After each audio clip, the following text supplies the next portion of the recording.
We just had our New Year's Eve event where we successfully protected the city, where over 400,000 people were here last night.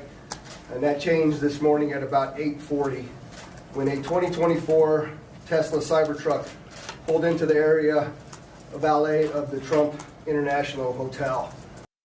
Just hours into the new year, officials were on high alert after this explosion at the Trump International Hotel. Many feared it was part of a bigger scheme as it came several hours after reports of a terror attack in New Orleans. But authorities say the Cybertruck explosion was an isolated incident. And now, new insight into how police handled that explosion as LVMPD releases an after-action report. Good evening. I'm Marie Mortera. And I'm Latoya Silman. It highlights gaps in their response, but also praises the coordinated effort. Kristen Drummond is now live after going through the 78-page document. And Kristen, what does it tell us? Well, Maria and Latoya, this 78-page document was released almost 10 months to the day after this explosion. And while it does highlight the coordinated effort among the different agencies here in the Valley as well as federally, Sheriff Kevin McMahill also included a letter in there saying that this action report is a testament for what the department can learn from critical events. A new after-action report from Metro Police calls for changes after the New Year's Day Cybertruck explosion by the entrance of the Trump International Hotel.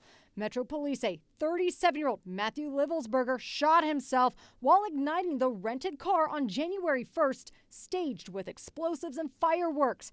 Investigators finding writings from the U.S. Army veteran on phones in his possession saying it was not a terrorist attack, but a wake-up call. Metro and federal partners confirming it was a, quote, premeditated attack involving a vehicle-borne improvised explosive device with the potential to cause mass casualties and extensive structural damage.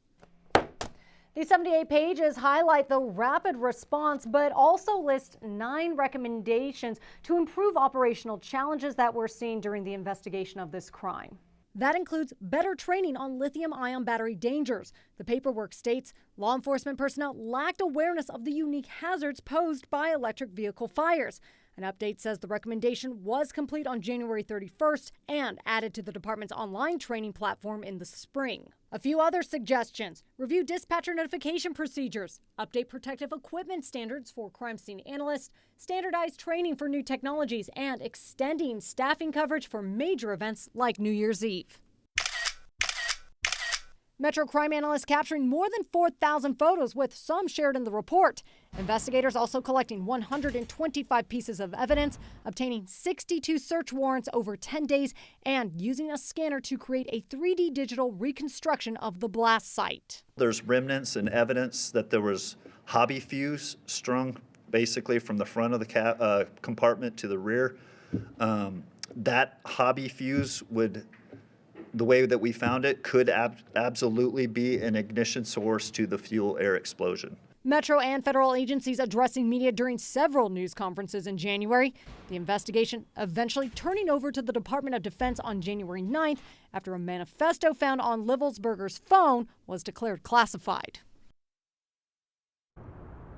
Now, the report also highlights the relationships between Metro Police as well as the Strip properties to help one another, to share information, as well as have swift coordination.